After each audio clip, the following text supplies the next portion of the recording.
Hola, ¿qué tal? Hola. Hola. Bienvenidas y bienvenidos al podcast Tres Frutas.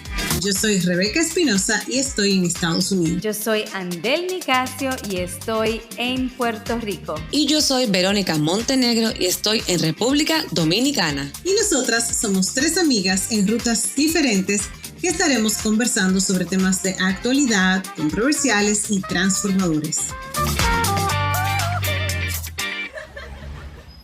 Hoy tenemos una ruta muy singular y muy difícil que lamentablemente muchas personas han tenido que experimentar durante la pandemia.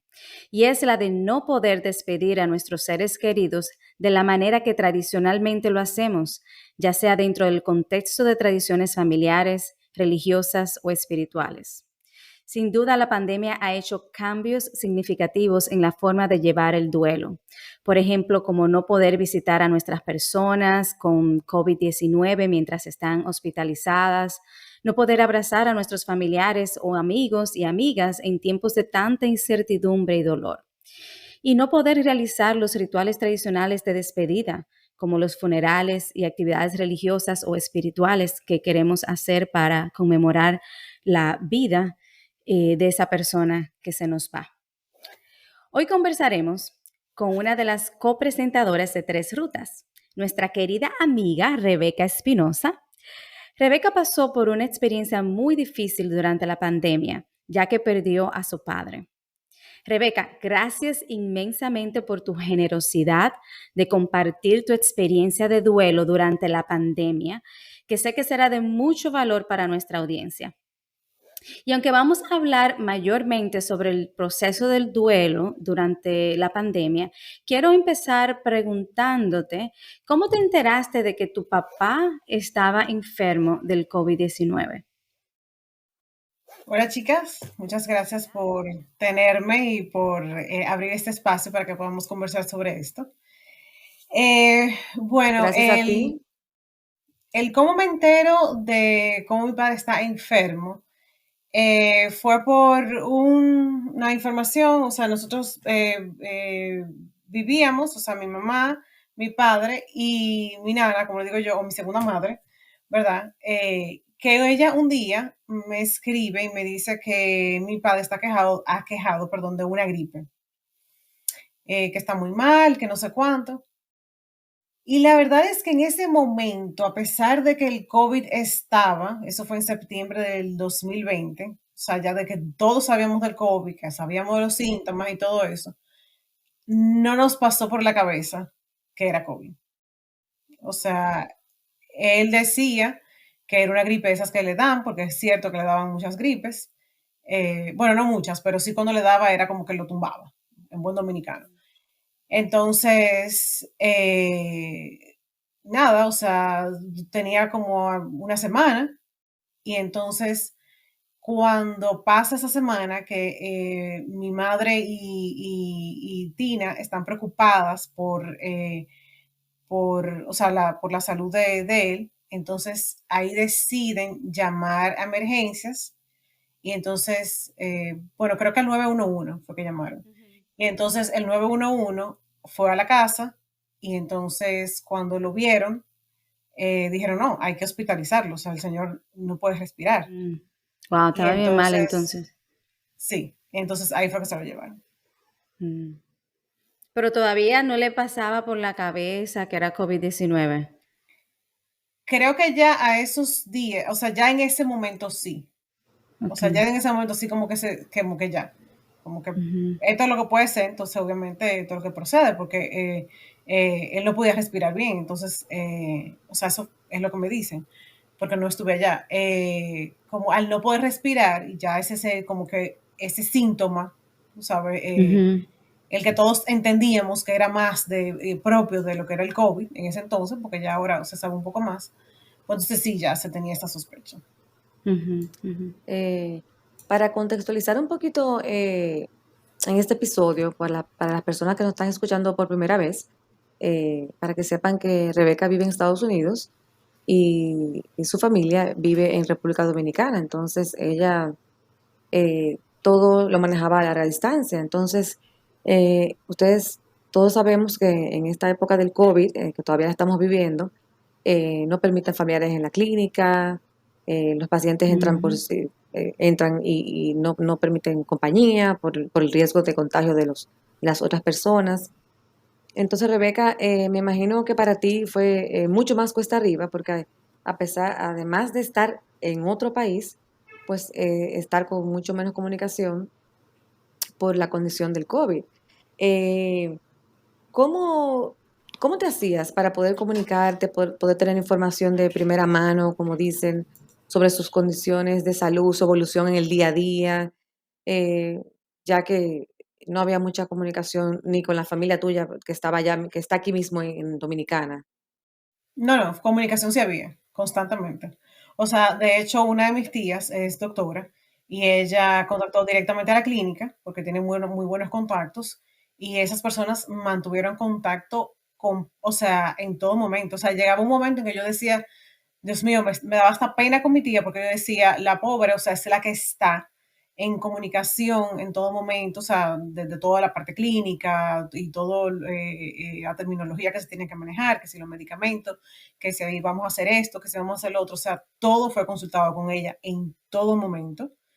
Y ella obviamente me mantenía a mí y a mi hermana y a todo el resto de la familia bastante comunicados al respecto. O sea, no se hacía nada que nosotros no lo supiéramos. O sea, en ese sentido sí hubo bastante comunicación. Eh, lo que no hacía ni fácil ni difícil el proceso, porque igual, o sea, no se podía estar allá. Entonces también era difícil porque ella, aún siendo doctora, no podía estar ahí, porque se podría poner en riesgo. Entonces, eso sí lo hacíamos mucho más complejo. El que no hubiera nadie de la familia. En comunicación sí estábamos todos, pero físicamente no. Sí, no, yo recuerdo que tú me contabas que tú tenías comunicación con él, o sea, con el celular mayormente. ¿Me puedes decir un poquito el contexto de cómo fue esa comunicación con él? Bueno, lo que pasa es que con él yo solamente tuve comunicación una vez. Eh, y el punto fue que, o sea, ya cuando le llevaron el celular, que sí se podía hablar, porque yo llamé a la clínica, entonces el personal que estaba en la clínica me decía, no, pero que él no puede hablar ahora, o no podía pasar la llamada, o no sé qué, por las mismas restricciones que había. Sí recuerdo que un día me lo pasaron eh, y fue impactante, porque es que yo solamente oía la respiración, él no podía hablar. O sea, como él no podía respirar, él no podía hablar. Y básicamente eso fue lo único que vi, la respiración. O sea, él no pudo decir nada. Yo sé que él estaba ahí, Sí, obviamente. Yo sí le hablé, pero él no me pudo hablar. claro, claro. Me imagino que es Sí. sumamente Un difícil el momento. hecho de que finalmente puedo comunicarme, tener el teléfono, voy a tener esta comunicación con él y bueno, la dificultad de la enfermedad es sí, de no poder comunicarse totalmente. Sí, exacto. Sí, no recuerdo cómo fue que llegamos a la idea, pero sí, yo le llegamos a mandar cartas. Le pedimos a los doctores que estaban ahí, que fueron muy amables, que se la leyeran. Eh, recuerdo que Qué bueno. la hematóloga, porque en ese entonces el tablo del plasma, que sí, ok, no sé cuándo, una doctora muy amable, me dijo, sí, sí, yo se la leí. Y como que eso se sintió tan chévere, porque ella, o sea, el personal médico, que debo decir que debe ser admirable para ellos, el vivir la situación de cerca, el sufrimiento porque están perdiendo pacientes, pero también el deseo de ellos de querer hacer algo por esa gente y por la familia. Y Sí. lo digo porque esa doctora en particular fue tan amable, o sea, ella me dio su teléfono, me dijo, mándame un WhatsApp en cualquier momento, o sea, yo hasta un fin de semana, recuerdo yo que le hablé, que yo soy de la que digo yo, a los médicos, yo no le hablo el fin de semana, no sé cuánto. Y esa doctora me respondió y ahí hablamos mucho, o sea, de cómo él estaba, del proceso, cómo ella lo había visto, eh, que ella se había sentado a hablar con él. Eh, y básicamente, O sea que pudiéramos decir que sentiste apoyo de parte del personal médico en esos momentos tan difíciles donde ustedes como familia sabían que tu papá estaba en una condición muy delicada y que duró unos días. Me recuerdo que estaban en las redes, estábamos pidiendo plasma, sangre, o sea, fueron unos días de sufrimiento a ver si sobrepasaba o no el COVID. ¿Pudiste sí, sentir fueron, cierto apoyo de parte del personal que lo estuvo atendiendo? sí, sí, en todo momento, en todo momento. Recuerdo que fueron como 2 semanas que estuve interno. Ujú. Y sí, de parte de ella, de parte de esta doctora que estaba siempre en contacto con mi tía, incluso me llamó la neumóloga en un momento y tuvimos una conversación, hablamos. Eh, yo después que pasó el eh, de que falleció, ¿verdad? Leí en un artículo, porque es lo que como lo que se queda es como, wow, se fue solo. O sea, no estuvo con nadie. Y recuerdo que a mis manos llegó ese artículo que decía que los que perdemos un familiar con el COVID no debemos de pensar que ellos están solos, porque estaba todo el personal médico acompañándolos. Ujú, ujú. Sí, Y yo después yo recuerdo que dije, comentamos eso. sí. Y después yo me Ujú. puse a pensar, yo dije, wow, mira, me voy a agarrar de eso para pensar que fue así, para pensar que, que la verdad sí, o sea, que hubo mucha gente que se hizo lo posible, que Ujú. todavía al día de hoy, o sea, tú hablas con algunos médicos, o sea, y se sigue perdiendo, o sea, se siguen perdiendo vidas por el Claro. virus. Entonces yo creo que sí, yo creo que él no estaba solo. Sí, porque también parte eh, de lo difícil, o sea, está la parte de, obviamente, de uno que se queda, de los familiares, pero está también la parte de la persona que está enferma, del proceso en sí de esa persona, de que no, y que saben, me imagino, en muchas de las circunstancias, de que no van a poder tener el contacto, de que no lo pueden visitar. Y quizás ese miedo de, bueno, ya yo me voy de este mundo. Y el hecho, como tú dices, de tener esa satisfacción de que yo no estoy ahí, pero hay un proxy, como dicen, hay un personal médico que realmente está haciendo lo posible y que inclusive se está comunicando conmigo. Y de verdad que, o sea, tú empezaste a decirlo, o sea, el personal médico en todos los sentidos, desde los que limpian hasta el nivel administrativo más alto, realmente han dado 100% durante la pandemia y lo siguen dando. Y realmente es muy, muy valioso y como hasta cierto punto ayuda realmente tener ese apoyo de que no estamos solos. Otras personas están ahí también haciendo lo posible cuando uno no puede estar con sus seres queridos. Sí, así es. Porque la verdad que fue bien difícil. Fue en pleno, o sea, digamos, no sé si la palabra sería apogeo, o sea, en pleno momento en que, como Auge. dije Ujú. anteriormente, En exacto, pleno auge. fue septiembre del 2020. O sea, si aquí las cosas, o sea, en Estados Unidos estaban mal, en otros países fue que empezó como que también, digamos que como que para el verano, más o menos, empezó como que también uno a ver más números en otros países.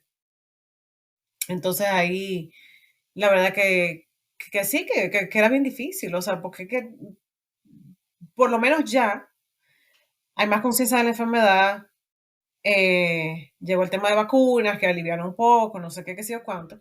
Y a pesar de que sí seguimos en condiciones en las que, como dije anteriormente, se siguen perdiendo vidas, la situación no es la misma.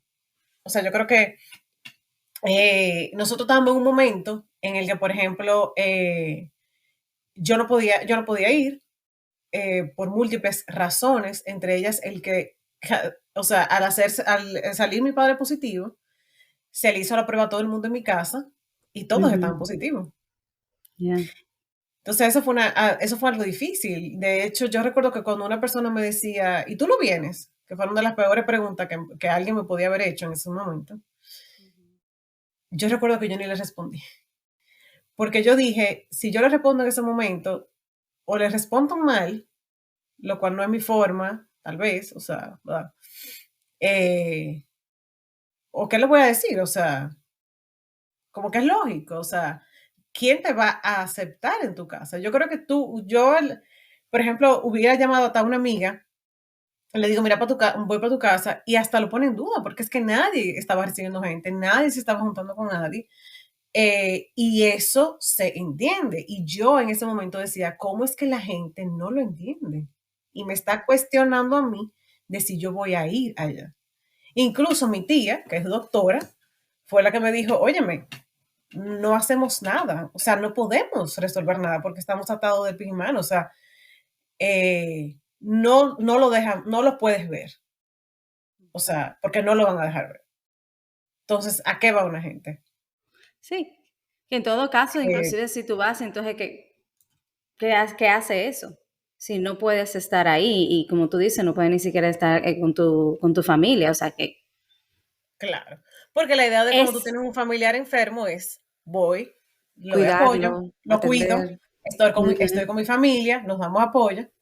No, no se ujú, podía. O Sí, sí. sea, por eso fue una eso, realidad de que era que yo podía tener todo el deseo del mundo de querer hacerlo y no era posible.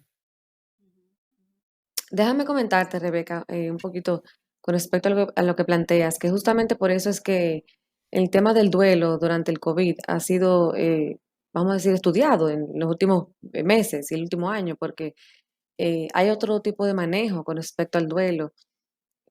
Básicamente son las mismas etapas, pero se suma un poquito más lo que es la etapa de la frustración y mientras estábamos preparando sobre el tema que vamos a hablar y todo, nos encontramos con unas preguntas que decían, si tú en tu momento pudiste lograr identificar qué emociones te surgían cuando estaba pasando todo ese proceso de que ya tú veías que estabas perdiendo a tu papá, que no había mucho que hacer, que eran como los momentos ya de los momentos finales, porque no es lo mismo, tú has dicho algo muy, muy importante, algo muy clave.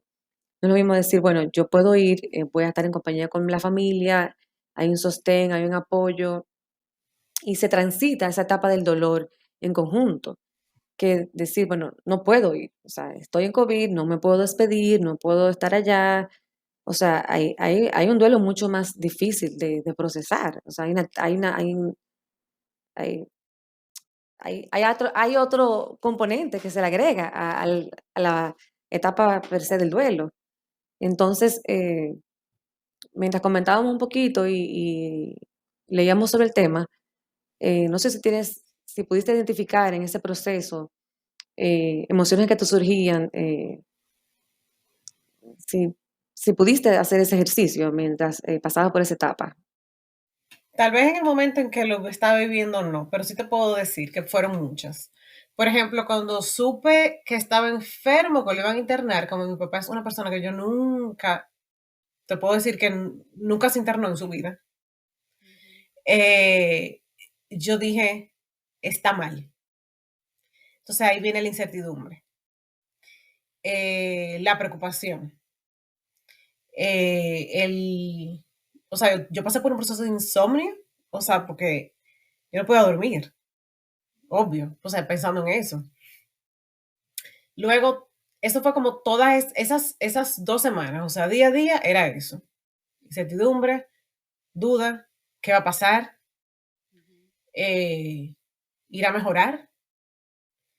Eh, cada, cada mensaje de la doctora era que si mejoraba algo, por más mínimo que fuera, era una celebración.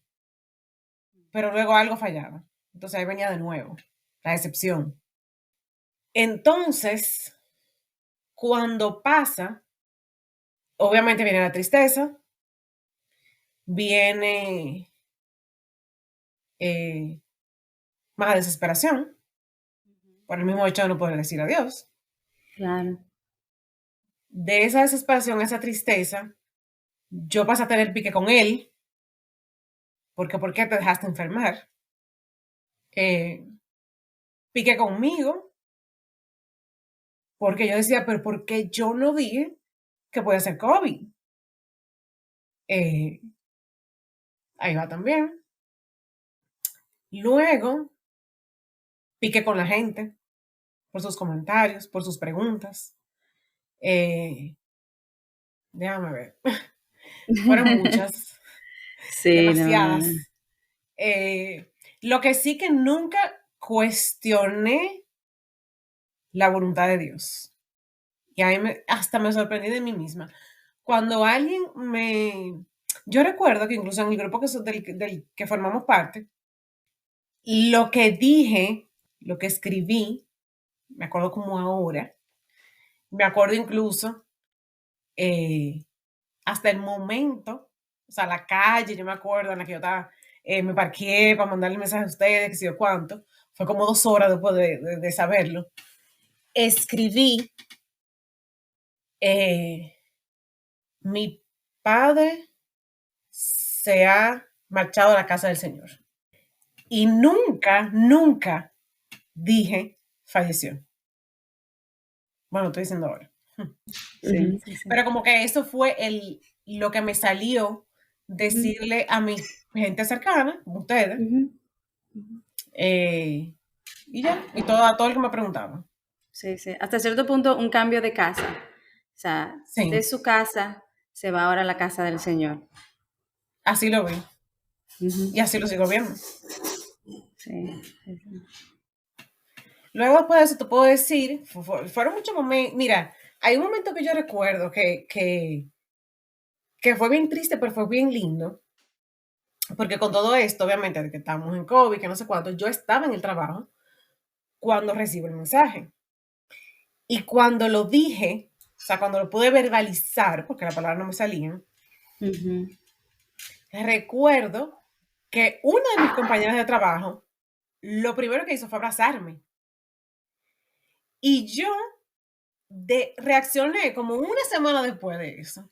Y cuando la vi, le dije, óyeme, tú te olvidaste del COVID, tú te olvidaste de todo. Y o sea, le hice saber a ella, porque ahí quiere ser agradecida, y le dije, óyeme, tú no te imaginas lo que ese abrazo en ese momento significó. O sea, eso fue maravilloso, porque yo fui la única persona que en su momento Claro, lo hizo.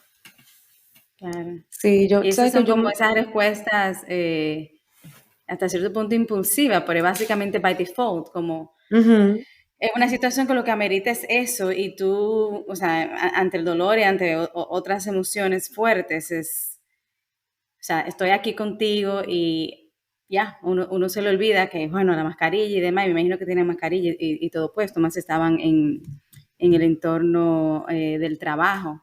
Pero qué bueno que tuviste, ya que nosotros no estábamos ahí, porque nosotros estuviéramos abrazados sin problemas, con COVID o sin COVID, Sí, aquí sin en ese claro. mascarilla. momento. Sí, ustedes porque Bueno, no lo con Fue una estaban. COVID no. experiencia. Con COVID hubiera agradecido que no me abrazaran. Mira, Digamos que que es sin una mascarilla, sin pata, aunque sea una mascarilla. pata te doy yo con La los Sin pies. Heidi. mascarilla, sí. Pero sabes que yo recuerdo mucho cuando me contaste esa historia, Rebe, que hubo alrededor de la fecha que él partió a la casa del Señor, y yo hablamos, te llamé, eh, y pudimos conversar como media hora. Y obviamente yo, en esos momentos, uno muchas veces no tiene muchas palabras que decir, solamente prestar el oído a ver qué pasa. Y me acuerdo que tú misma empezaste a hablar y yo, obviamente, escuchar todo. Y me recuerdo que me hiciste justamente, me contaste eso. Y tú me decías, wow, Verónica, mira, apareció esta compañera de trabajo y me abrazó. Y la verdad que uno se pone a pensar, eh, un detalle tan sencillo como un abrazo es tan importante porque te sirvió de tanta contención. Y esa muchacha no sabe, ni se imagina lo significativo que fue para ti. Y fue justamente lo que uno necesita en un momento de una noticia de esa forma, o sea, mucha contención. Ella no se lo Eh, imagina, ella lo sabe, porque yo se lo dije después. Exacto. O exacto, sea, pero yo se lo dije. en ese momento no se lo imaginaba, o Sí, sea, sí. Sí, Quizás exacto, no se imaginaba lo significativo que iba a ser. exacto. Y sobre todo, de nuevo, dentro del contexto del Exacto. COVID-19 y no tener tu familia cerca y todo ese proceso. En Mira, que general, tú ¿cómo? hablando, escúchame, Andel, que hablando de eso, de las cosas significativas, yo quería aprovechar para decir cosas significativas que las personas pueden hacer o decir cuando uno pasa por este proceso.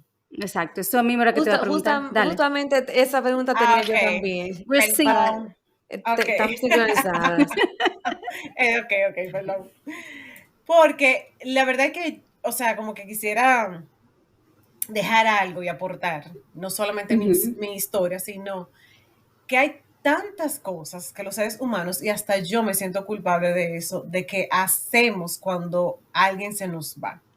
Ujú. Y que hacemos en muchísimas otras circunstancias de la vida, pero me voy a enfocar solamente en esa. Y es que yo sé que la gente lo hace de una manera genuina, del corazón, porque quiere a uno. Pero, cónchale, cosa que me da más pica a mí, que me digan, no, mira, no te ponga triste, no llore, que él no hubiera querido eso. Señores, de verdad, no le digan eso a una gente que pierde a alguien.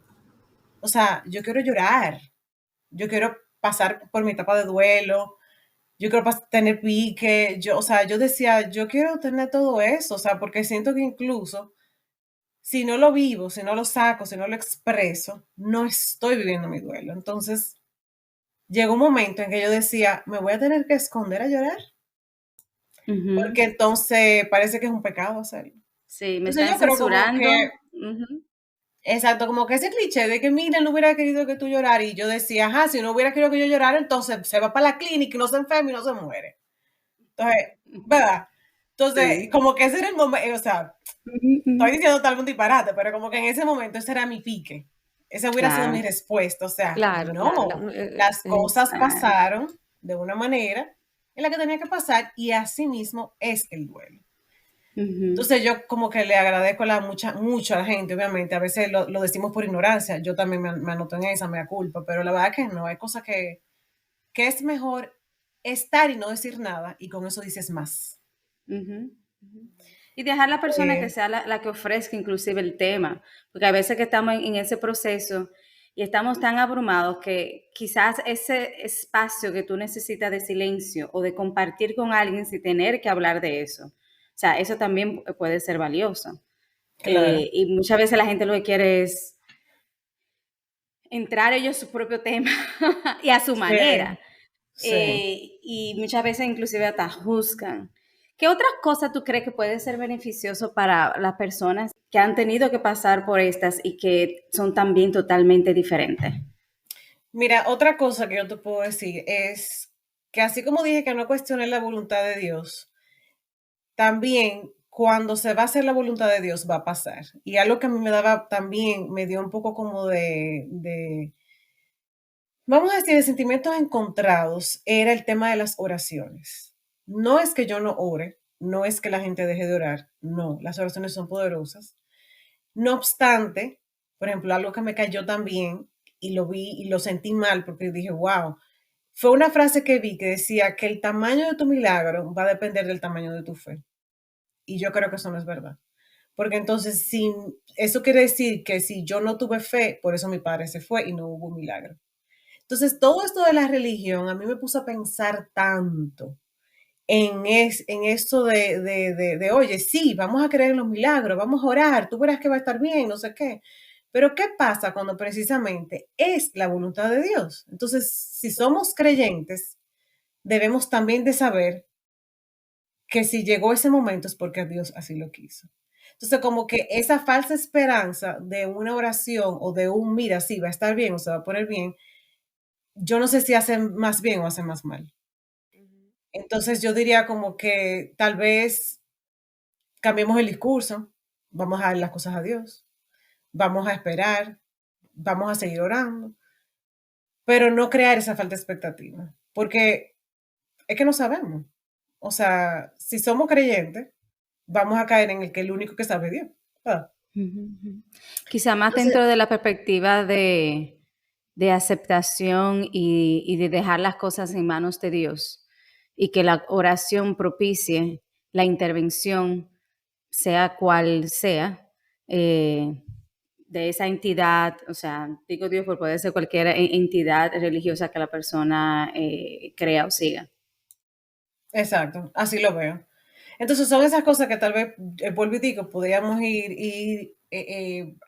para acompañar a las personas en momentos como este, como digo yo, sobre todo en duelos a distancia, porque esto es lo que es un duelo a distancia. Yo digo que es eso, o sea, estar pendiente de la gente sin agobiarlos, el que puede estar ahí que esté, si puedes un día mandar un mensaje, mándalo, si puedes, o sea, hacerte presente por un acto de hasta de ustedes con una canasta sorpresa llena con flores, no sé qué, o sea, son cosas, como dije, detalles que van a hacer sentir al que está pasando por el proceso del duelo bien, sin agobiarlo, sin hacerlo sentir culpable de que no puede llevar su duelo, de que no llore, de que mira, levántate, que no sé qué, y dejándole sobre todo el espacio a las personas y dejar que esas emociones surjan y tomen su curso y fluyan. Yo considero que de esa manera es que se ayuda a la gente en un proceso como este. Si sea que lo estés viviendo o sea que tengas a alguien que está cerca de ti que lo esté viviendo, creo que esa sería una manera muy buena de poder acompañar a la gente. Como dije, está ahí, pero no digas mucho si no es necesario. Y como las Ma- tres sabemos muy bien, todas las emociones deben de ser aceptadas y son buenas y más, sobre todo en tiempo de duelo. Dale, yo, Berito. yo diría que más bien un acompañamiento al ritmo de la persona que está viviendo el duelo. Eso sería como un resumen de lo que tú has dicho. Bueno, Sí, así Rebeca, yo la mismo. verdad que te quiero dar muchísimas gracias por haber facilitado este espacio para nosotros y para la audiencia. Cuando platicamos hace un tiempito sobre, tú propusiste hablar de este tema, las dos estuvimos, Andel y yo, muy agradecidas, porque la verdad que es un tema que tiene que nacer de ti, poder hablarlo. Y respeto mucho tu proceso. Y nada, chicas, creo que ya con esto podemos ir cerrando en el día de hoy. Sí, Sí, la no, verdad que les quiero dar totalmente. las gracias a ambas por escucharme, a la audiencia por escuchar y yo espero que de verdad son tiempos difíciles, aunque suene cliché, porque, pero es la realidad. Y nada, si puedo dejar algo con o sea, con este encuentro, con esta conversación que tuvimos, yo espero que sí, que a la gente se le pueda, se le quede algún mensaje de lo que hemos hablado y sobre todo del duelo, que como ustedes muy bien lo plantearon, tiene sus etapas, hay que vivirlo, todas estas emociones tienen que fluir y que de verdad no es difícil, pero yo soy de las que creo firmemente que si se vive de la manera que debe ser, o sea, la psicología y no se equivoca, se puede llevar un duelo saludable. En mi caso, fue lejos de la familia, muy lejos, o sea, me tomó más de casi 2 años volver a verlos y volver a sentir ese abrazo, fue como una cosa de wow, estamos aquí. No vivimos esto juntos, pero en algún momento vamos a estar juntos. No sé si me doy a entender. O sea, Ujú. y nada, o sea, que eso mismo no es el fin del mundo. O sea, en aquel momento no nos pudimos dar el abrazo, pero nos lo dimos después. Solamente que fue un poco más tarde. Un poco Ujú, ujú. retrasado. Claro, claro. Y que no estaban juntos físicamente, pero la verdad que la comunicación digital o virtual o telefónica que tenemos en estos momentos realmente también facilita eso de que no sentirnos tan lejos, aunque sí estemos lejos físicamente. Exacto. Eso lo Sí, facilita muchísimo. eso ayuda mucho, claro. Sí, sí, sí. Y Eh, nada, un mensaje final es que también yo sé que hay mucha resistencia al tema vacuna, ya hemos hecho podcast y ya los oyentes lo habrán escuchado cuando hablamos de que si vacuna, que si no vacuna, no sé qué. Yo puedo decir que el día que me puse mi primera dosis salí llorando y yo decía, van a creer que estoy loca. Y yo decía, no, tú no estás loca, Rebeca, tú estás haciendo lo que tu papá hubiera hecho. Exactamente. Claro. Exactamente. Bueno, y con eso terminamos, de verdad, Rebeca, inmensamente agradecida por facilitar y comentarnos acerca de tu proceso, que yo sé que de nuevo es de mucho valor para todos. Y que como tú dices, o sea, si nos queda algo de esto es, aún en la distancia, aún con circunstancias difíciles y diferentes, podemos. Y nos adaptamos y seguir en agradecimiento de una manera u otra, al ritmo que nos toque. Así es. Ya que descargaste este episodio, te invitamos a compartirlo. Estamos en todas las plataformas digitales. En Instagram nos encuentras como @tresrutaspodcast y nos puedes escribir al correo electrónico tresrutas.podcast@gmail.com. Te esperamos en nuestra próxima ruta.